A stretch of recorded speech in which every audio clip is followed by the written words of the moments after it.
ভগবান কাঁদে। যদি বলেন যে সকলে তো ত্যাগের কথা বলে, কতটুকু ত্যাগ করলে প্রভুকে পাওয়া যাবে? গৌরাঙ্গ মহাপ্রভুর লীলায় সনাতন গোস্বামীকে দিয়ে বুঝিয়ে দিলেন, রাজার ছেলে ছিল, সকল কিছু ত্যাগ করেছিল একটি প্রশ্নের উপরে ভিত্তি করে, আমি কার, কে আমার, কোথা থেকে এসেছি, কোথায় যাব। এই ছোট্ট দুটি প্রশ্নের জন্য তিনি সকল কিছু ত্যাগ করে গৌরাঙ্গ মহাপ্রভুর কাছে গিয়েছিলেন একটি কম্বল নিয়ে। গৌরাঙ্গ মহাপ্রভু বললেন যে, সনাতন গোস্বামী সকল কিছু ত্যাগ করেছ, কম্বলের মায়াটা ছাড়তে পারোনি। সনাতন গোস্বামী কম্বলটা একটি ভিখারিকে দিয়ে দিলেন আর বললেন যে এবার পরিপূর্ণ হয়েছে। তাহলে কতটা ত্যাগ করলে প্রভুকে পাওয়া যায় একবার চিন্তা করুন। সকল কিছু ত্যাগ করলে গোবিন্দকে পাওয়া যায়। তিল পরিমাণ মনোবাসনা যদি ভিতরে থাকে, গোবিন্দকে পাওয়া কোনোদিন সম্ভব নয়।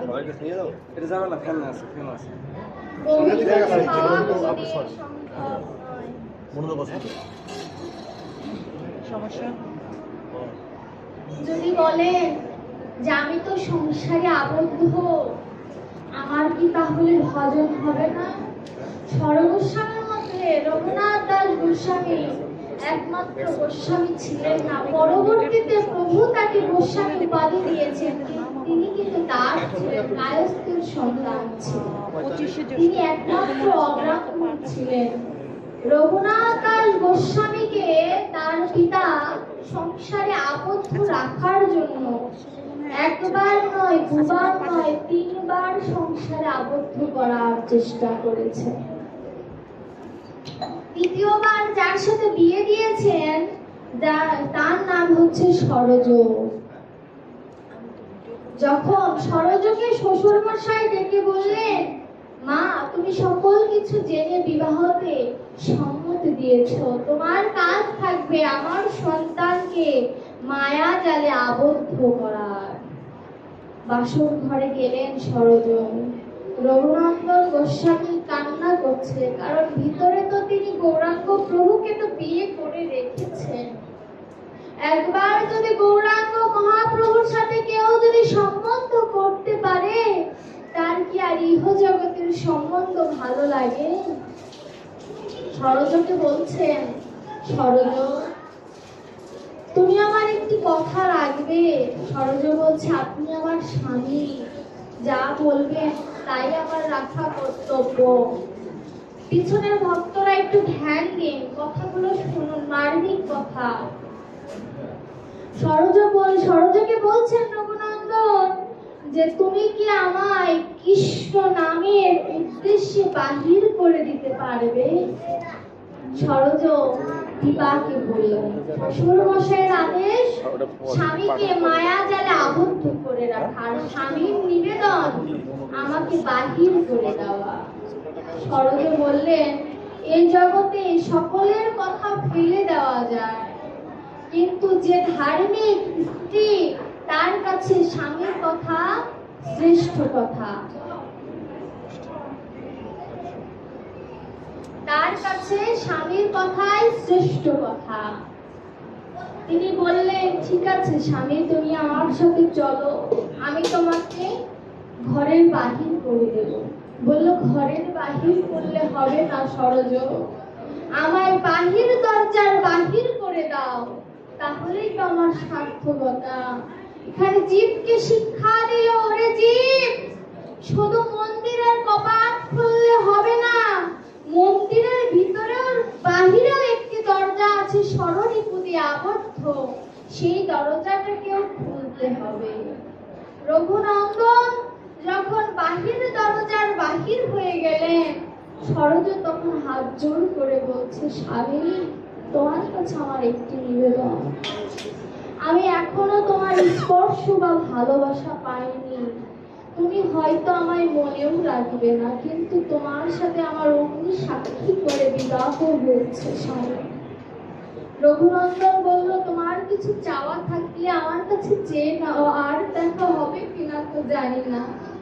রঘুনন্দন এই কথা শুনে সরোজা বললেন, তোমার কাছে আমার একটি চাওয়া, যার জন্য তুমি ঘরের বাহির হয়েছো তাকে তুমি একদিন না একদিন ঠিকই পাবে, কিন্তু তার চরণে আমার হয়ে একটি নিবেদন জানিও স্বামী, তাকে যেন আমি ওই ভবপারের ঘাটে যেন পাই।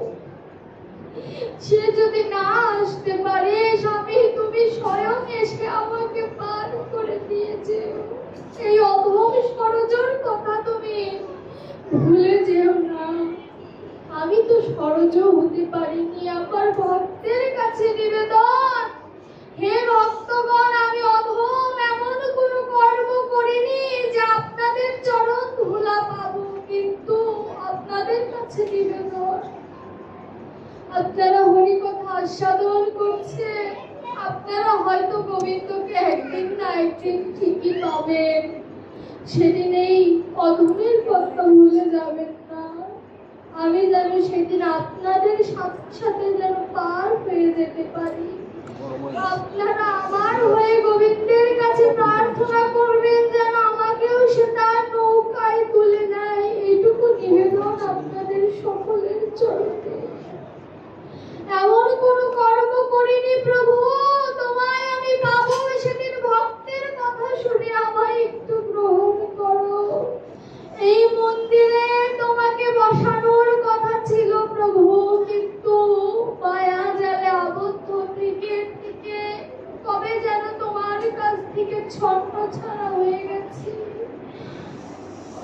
বাল্যকাল গেল কত রঙ্গ কত কিছুতে, কৈশোরকাল যাচ্ছে অনেকের অতিবাহিত হয়ে গেছে, কারণ প্রগণ্ডকাল চলে, কিন্তু ভগবান তুমি বলেছো কোনো ভক্ত যদি শেষের সময়ও একবার আমায় স্মরণ করে তাকে তুমি দর্শন দাও। হে প্রভু, আমি শেষের সময়ও তোমার নাম দিতে পারবো কিনা জানি না, কখন আয়ুবেলা চলে যায় বলা তো যায় না। আজ এখানে বসে ভাগবত আস্বাদন করাচ্ছি, কাল তো নাও থাকতে পারি, আর যদি সময় না পাই।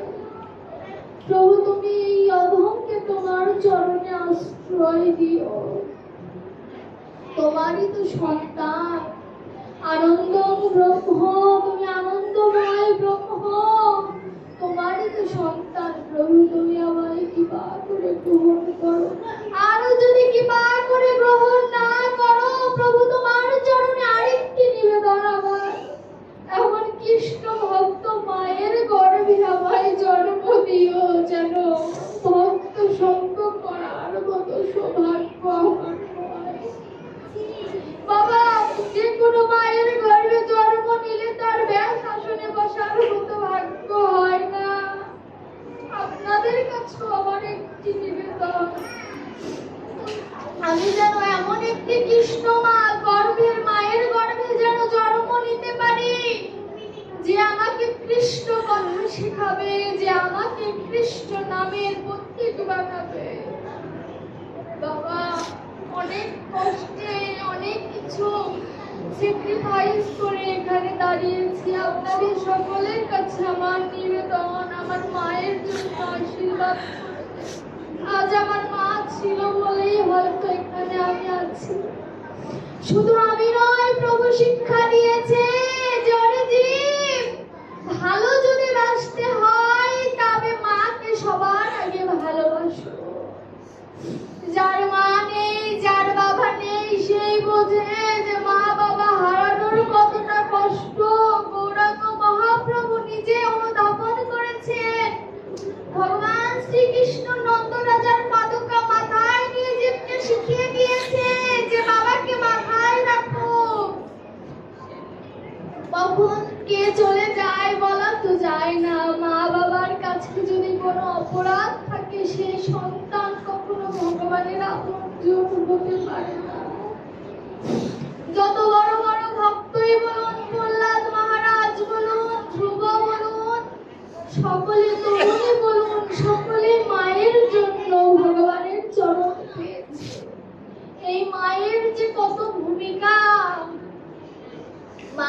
সম্মান করতে জানতে হয়।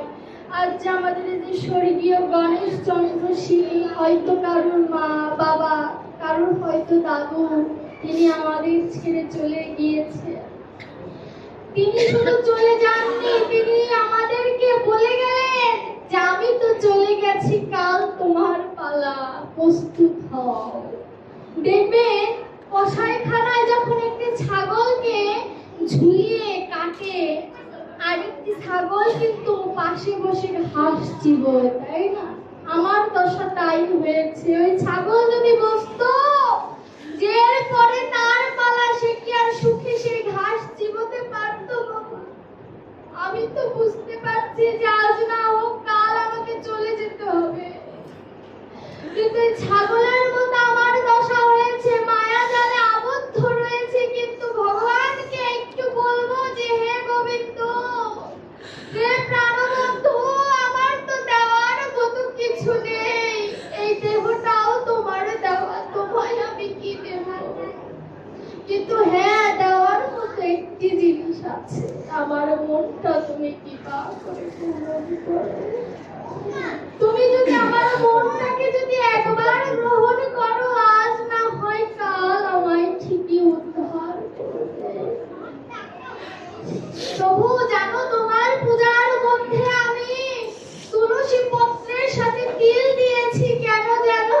যাতে তিলে তিলে আমার কথা তোমার মনে পড়ে। ভগবান, তুমি যে সর্বগুণে গুণান্বিত, কিন্তু তুমি আমার ভিতরে থেকে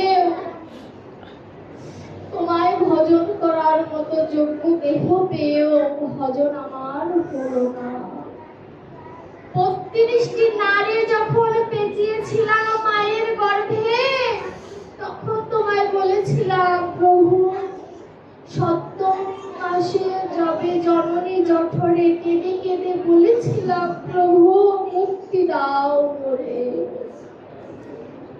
ভবে গিয়ে জনম নিয়ে ভজিব তোয়ারে, প্রথম সময়কালে স্তনপান কুতূহলে অজ্ঞানে আছি রবতী, তবে তো বালক সঙ্গে খেলাইলাম নানা রঙ্গে, এমতো গায় কিছু দিন।